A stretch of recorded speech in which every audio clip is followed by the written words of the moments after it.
All right, Low Country, what's going on? I am here on location with my good friend Bob Wiggins. He's an inspector of homes, and I just I'm a wanted certified master inspector, Chad. Come on, man. Oh yes, he is a certified correction master inspector. Okay, we're out here doing yet another inspection in the Low Country on a residential home out here in a very nice neighborhood, White Gables in Summerville, South Carolina. These homes are getting upwards around that 50 to 20 year age, and some of these homes have been well kept and some of them haven't. If you get a home inspection with a lot of defects on it, I always say it's just good negotiation. Absolutely.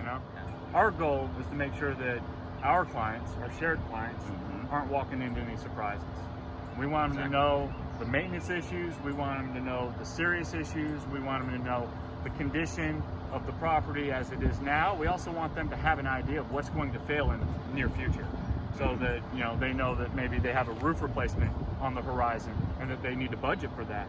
And if they're not prepared to replace a roof in the near future, then maybe they need to look at a different home, one that has a newer roof on it. Same thing with the HVAC unit. If the HVAC unit is aged, we're going to let them know that it's approaching the end of its service life, or that it's at or past its expected service life, and to budget for a replacement on that. So it's a little investment in a good home inspection will save you thousands and thousands of dollars. It is a very good value. What do you think about this? Because I work with some sellers, and I've also suggested on them getting inspections prior to actually listing, because it'll kind of get ahead of what the other side of the table might bring. Yeah, and that's very true.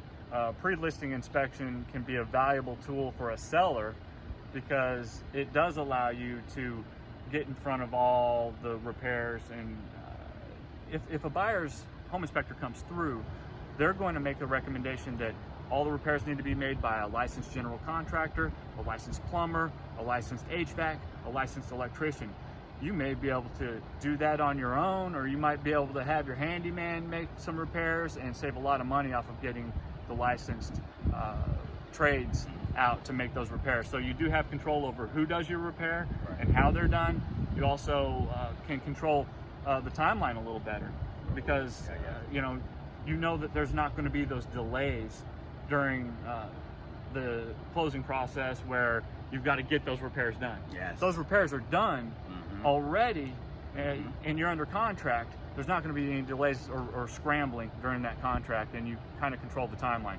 Now, the double-edged sword on this is if you do have a high defect home and you don't plan on fixing a lot, and you have a pre-listing inspection, remember, once you know it, you got to disclose it. What is the big difference with, because I know you've inspected some new builds too. Oh yeah. So yeah, what is like the big difference with a new build versus, a home that's already been around for a number of years? Yeah, and it's a great question, and we're doing more and more new construction because of the incentives that these builders are giving with these new builds. I mean, there's some financing incentives and taking care of closing costs, very, very attractive. Right. And these are nice homes in some nice neighborhoods. So we're finding ourselves doing a lot. We're doing a lot of pre-drywall, and for me, that's the most important inspection of the construction process. It's when all the rough ends are done, the house is dried in, they haven't put insulation in, they haven't put any of the drywall up, so it gives us a chance to see every bit of that framing, every bit of the plumbing, every bit of the electrical. I mean, honestly, it's an inspector's dream at that point, because we get to see everything unobstructed. I love it. Right. It's a time where the builder can make these repairs easily without it being difficult. Everything gets covered up, it's not going to get fixed. So we go in there, we mark everything so that the builder can find it, and make sure that the house does indeed have good bones before they hang the drywall. I know a lot of people out there think that you're buying a new construction, it's like buying a new car.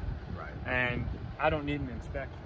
And I'll tell you this from experience, nothing could be further from the truth. In fact, we find more defects on new construction than we do homes that are 3 and 4 years old, because by the time they're 3 or 4 years old, these problems have shown themselves and been fixed. My best recommendation for new construction homes is to get a third-party inspection, get a pre-drywall inspection, get a final inspection, and then get an 11th month inspection.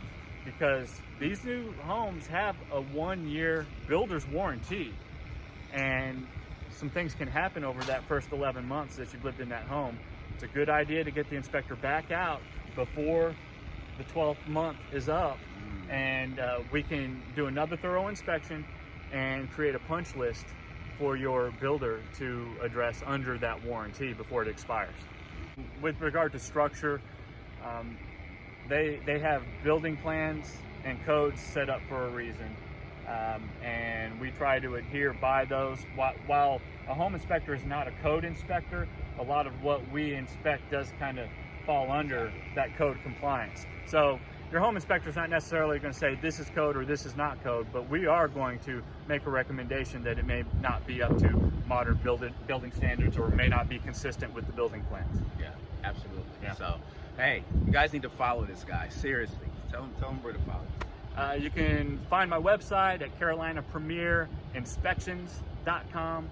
We also have a pest control division, CarolinaPremierPestControl.com.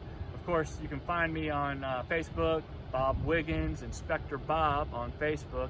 And certainly you can always call me on my cell phone. That's 843-801-3082.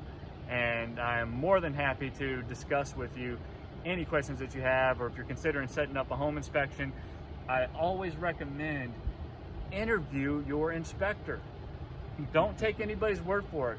Why don't you get on the phone, ask him a few questions, talk to him, get a feel for him, make sure it's the type of inspector that you want representing you on your biggest investment. Yeah, kind of like, you should interview your realtor, Make sure that you are a fit for one another, I'm just saying. True, so true. Those conversations are important to have, and I'm always happy to have them. And I can certainly give my seal of approval for Chad here. He has a passion for what he does, has a passion for helping people. That's why we're a culture fit. Exactly. Yeah. Exactly. So you heard the man. Do not forego your inspections, no matter if it's a new build or if you're trying to put in a strong offer. Because if the house is meant for you, it will be yours. Bottom line, guys. All right? So we'll see you guys soon. Chad and Charleston, stay blessed, Low Country. My guy, Bob. Bye, Low Country. Bye.